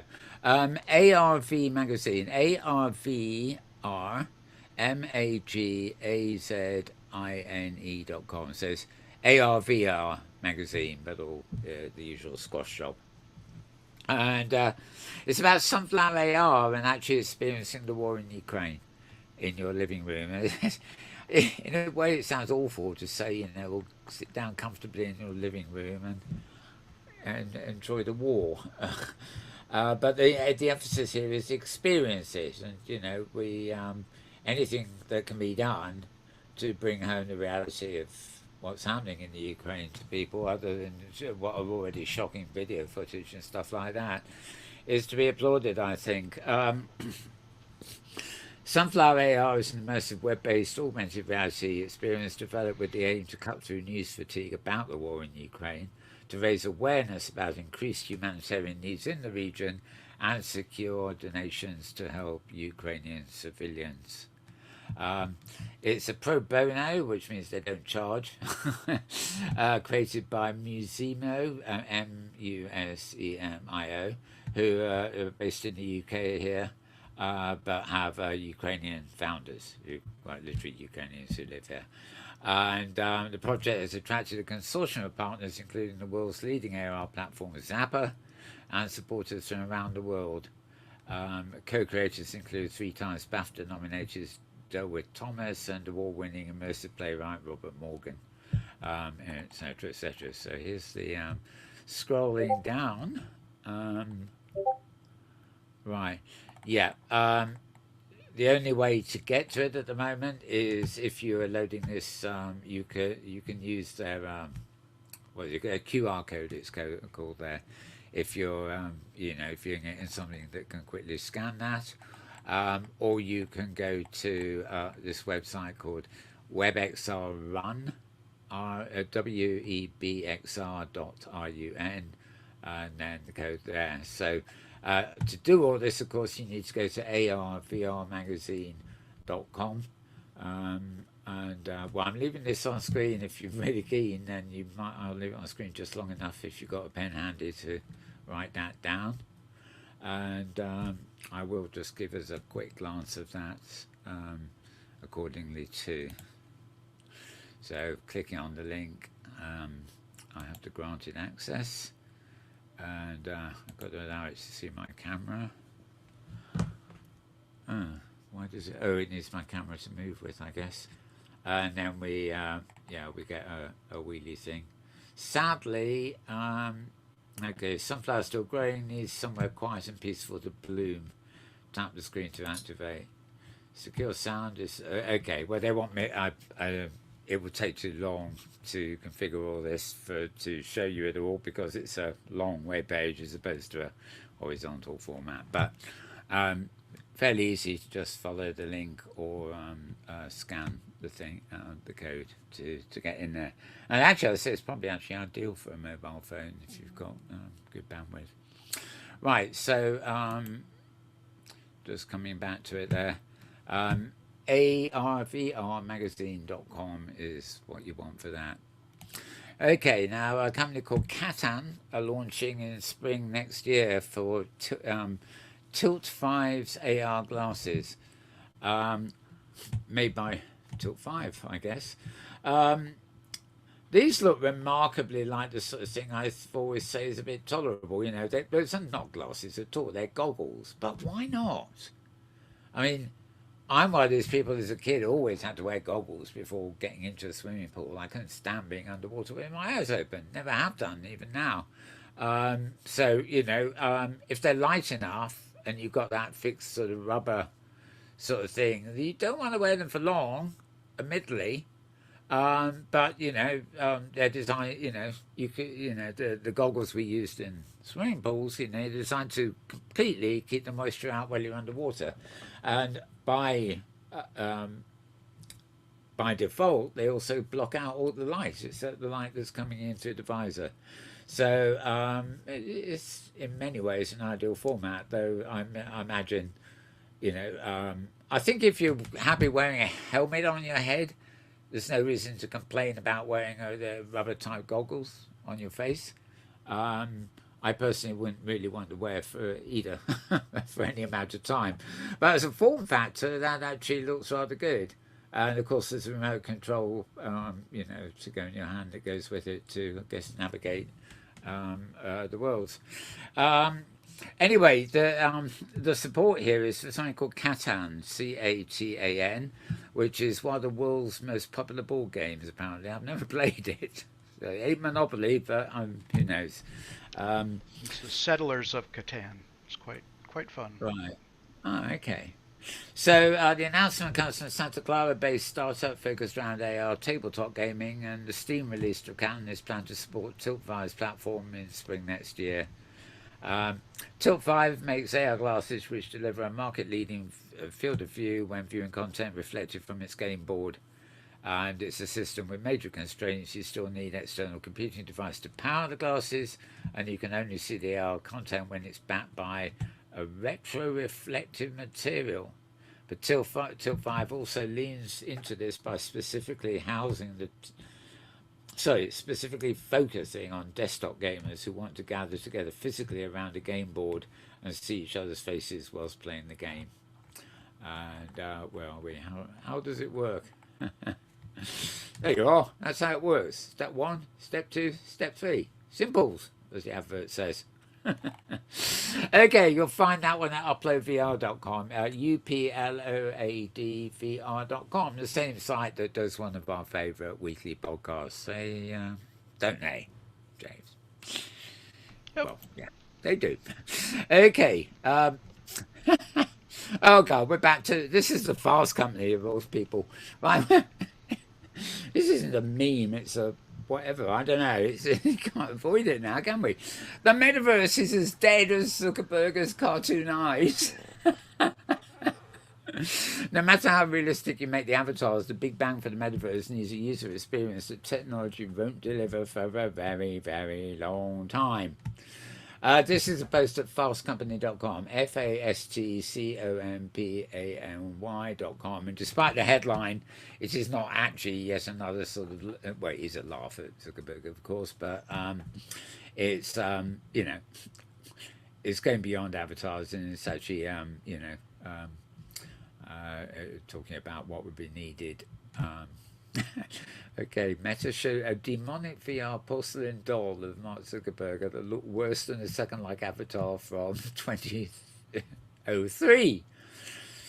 History released to yet another round of universal mockery from all. It was still an emoji, more expressive. This is the new one, slightly more alive than a Ken doll. Okay, anyway, so this is symbolic of how Meta is mismanaging, totally mismanaging expectations for the metaverse. And, you know, anybody expecting what he's describing is going to be very disappointed. Disappointed also is Zuckerberg when he finally realised that only an insignificant fraction of enthusiasts are going to buy into his awkward dimension.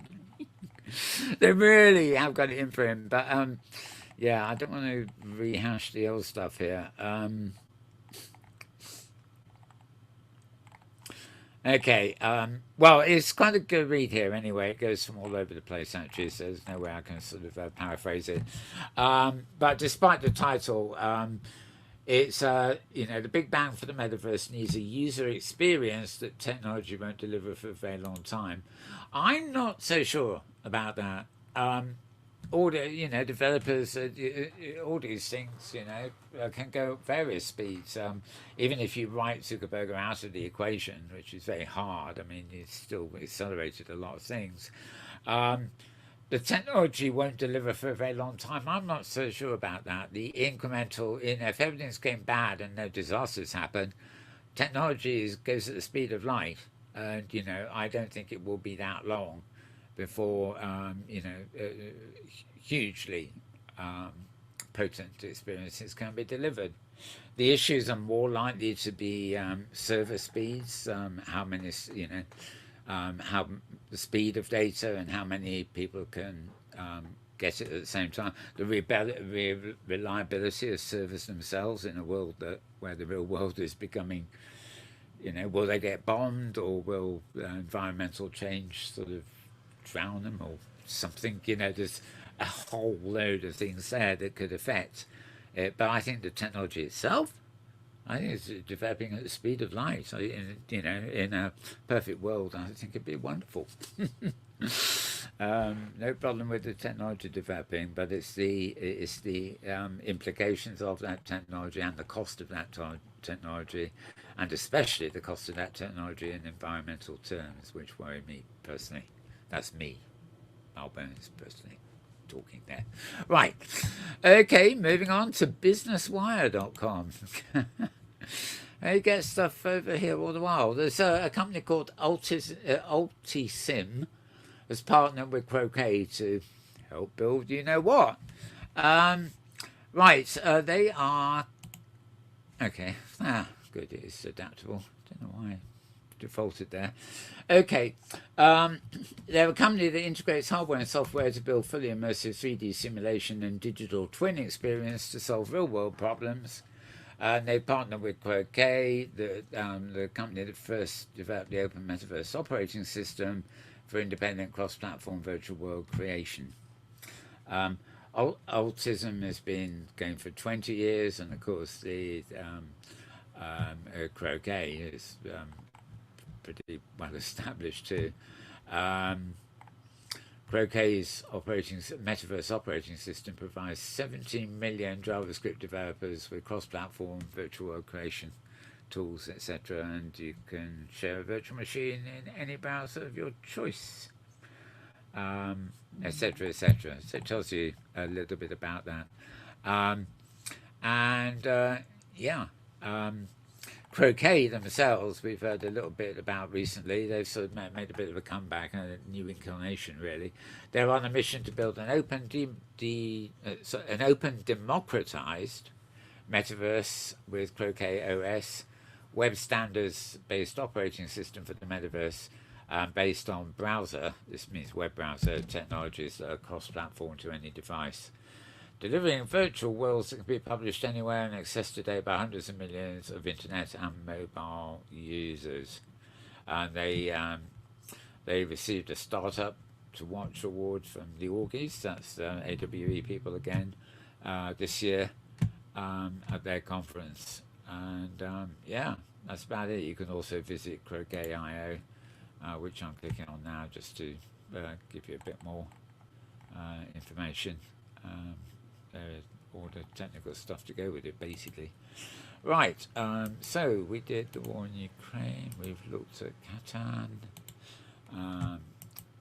we've looked at Suki's cartoon eyes, indeed we have, and we've looked at this one.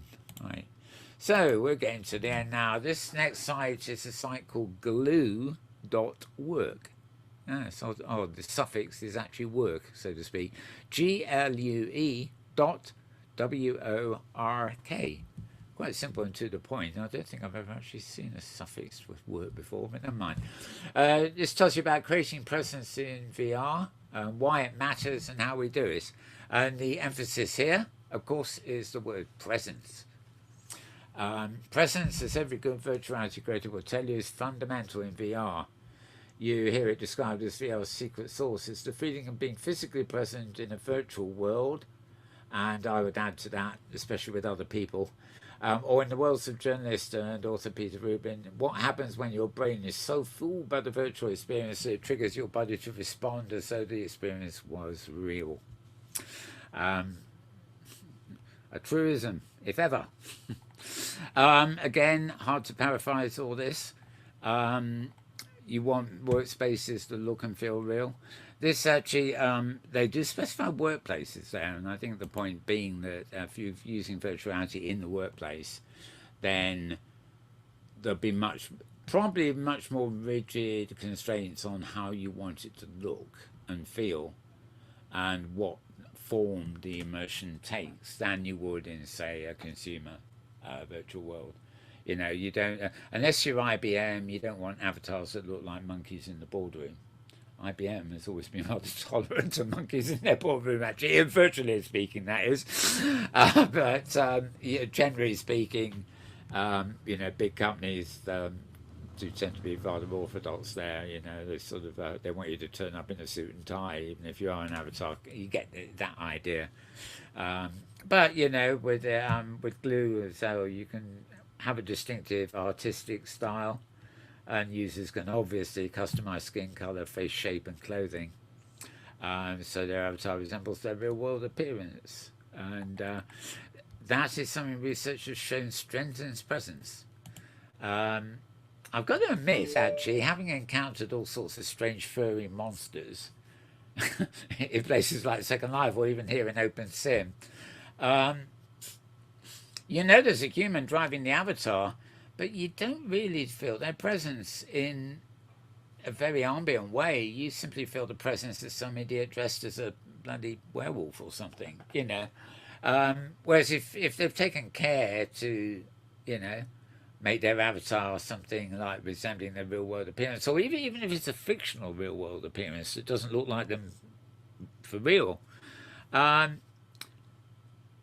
you pick up on the presence a lot more. You know, it's like a like kind thing. You know, James is a human avatar, so I feel him sitting next to me here. No? If he was a gorilla or a dragon, however wondrous it might seem, you know, I wouldn't have the same presence.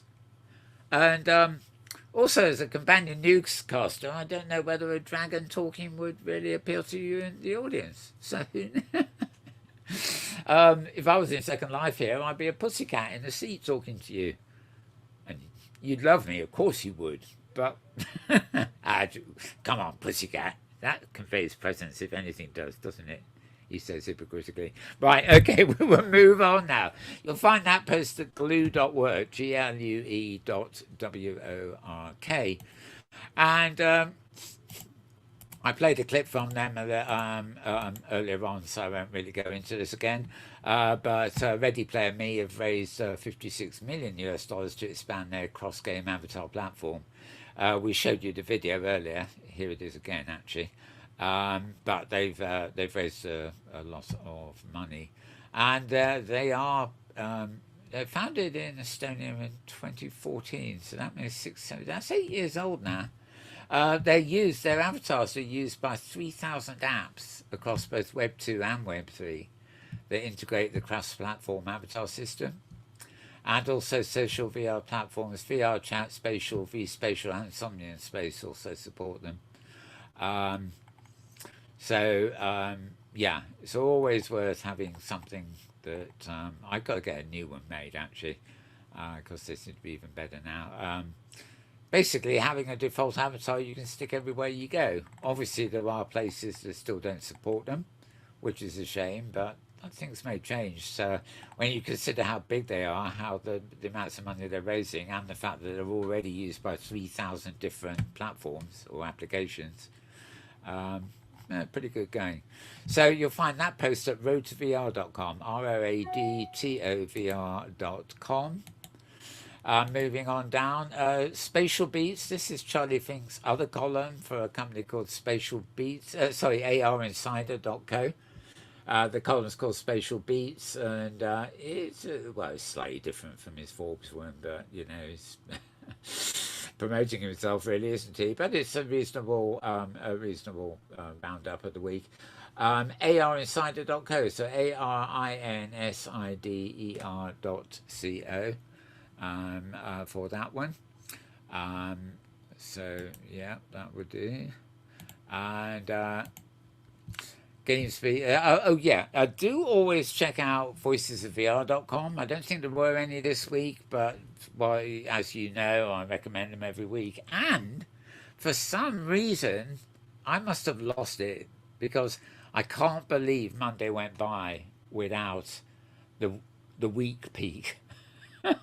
Tony Vitillo, the Star Ghost, but I haven't got it here. I don't know what happened to it. It wasn't on my list, so I'm pretty sure it was there, and I'm also pretty sure that tomorrow, Monday, you'll get a new one. So that's the scarghost.com, SKARREDGHOST.com, which I know by heart, even though I haven't got it here. This particular one I've just put up here now is talking about the GameSpeed Summit, which will have Will Wright and Matthew Ball talking there, both of whom are, Will Wright crosses into games, but also particularly virtual worlds, and certainly Matthew Ball, although he recently had his book out. Here are some of the people. There's Matthew Ball, and that's Will Wright. Interesting. Renee Gittins and Neville Spiteri, the other people on the main opening. Basically this is just talking about the GameSpeed Summit coming up, who's going to be there. Will Wright created SimCity, and Matthew Ball is CEO of Epilion, and of course the recent book that came out, and other people. So this is basically who's going to be at GameSpeed Summit, and it's not limited to GameSpeed. GameSpeed actually has whole threads, sort of themes on the metaverse over and above games. So you'll find this post at VentureBeat, not GameSpeed. It's at venturebeat.com. It's a parent site, VentureBeat.com. And right, the Washington Post. Oh dear. Well, they're not so much having it in for Zuckerberg, but it's Facebook. Their opinion: Facebook misinformation is bad enough. The metaverse will be even worse. Well, they were if it's in Zuckerberg's hands. I think is the basic gist of what they're saying here. They're pretty polite. They don't directly mention him as much as they might be tempted to. But the fact that it's in the Washington Post means it was probably as an opinion article. It was probably read by quite a lot of people. Wonder why? Washington Post. WASHINGTONPOST.com. And that, my friends, is it for the webby links. The only other place we have left to go is my Mastodon feed. You'll find this at mastodon.social/ and then the @ Metaworld. And of course you can actually join Mastodon, which is a open source private version of Twitter, really. All the posts I have here do end up on my Twitter feed too, so don't worry if you don't catch all these. You can link through to this list as they come up from my Twitter feed. F Reality is back, and quite an interesting one. This I did actually listen to it. They're reflecting on Gamescom. Looking at PlayStation VR and stuff like that, and they were doing quite a lot of talking about this new Quest Pro, which of course is Zuckerberg's new version of the Quest, and expensive at that.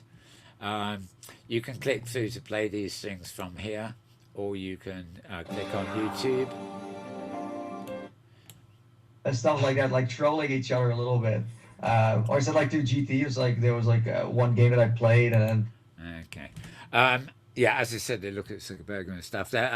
This has a lot of a game slant to it, but it's also very, in a world where you take virtual reality things and headsets and the difference between games and virtual worlds and stuff, they overlap to a lot of extent. So.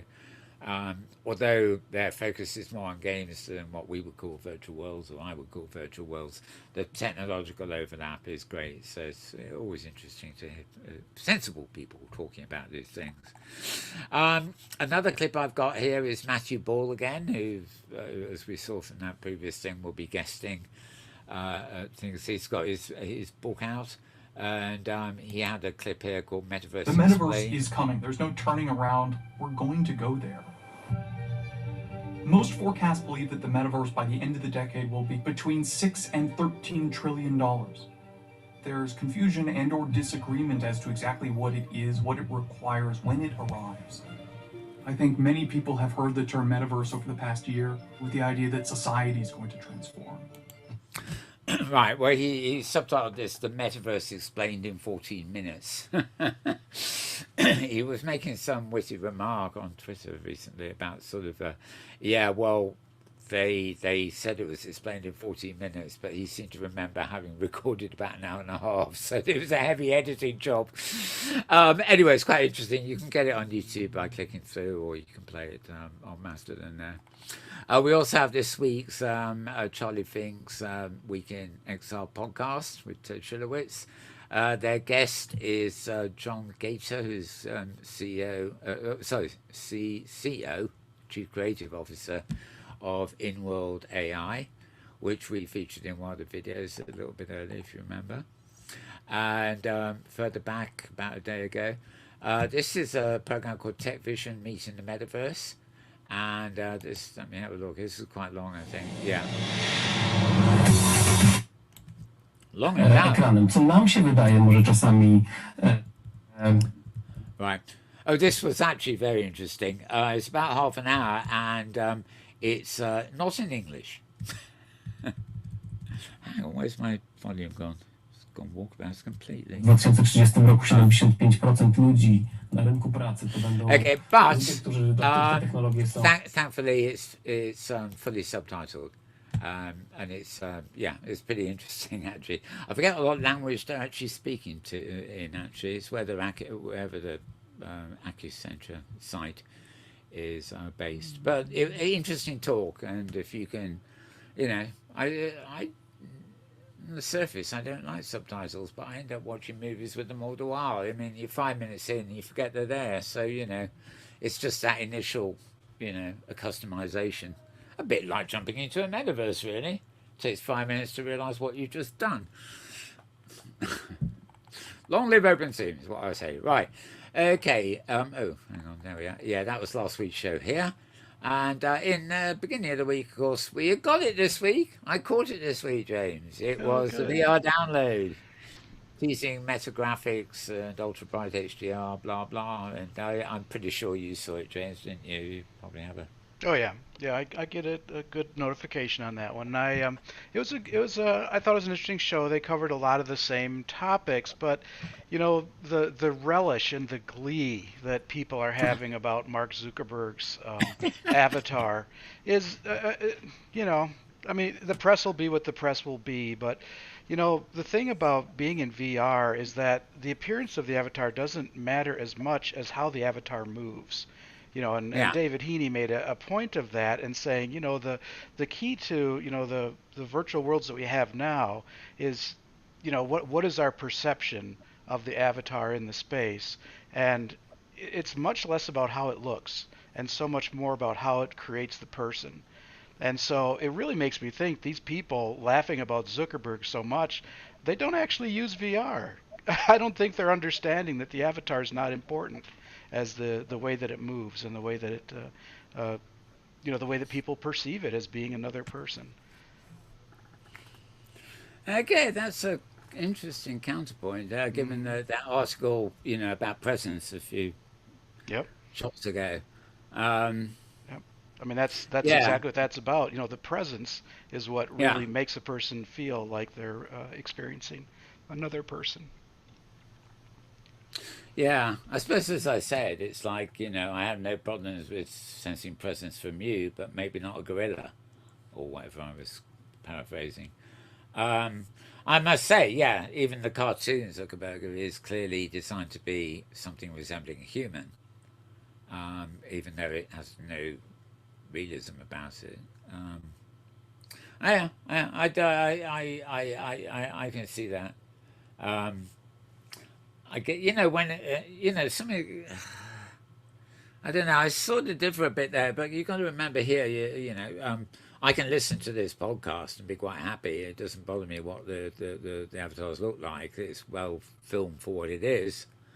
And, to me, it's the listening experience. So again, if I'm going to meet Zuckerberg in his world or something, and he's legless, which he obviously would be, in the avatar sense, that is, one hopes, right.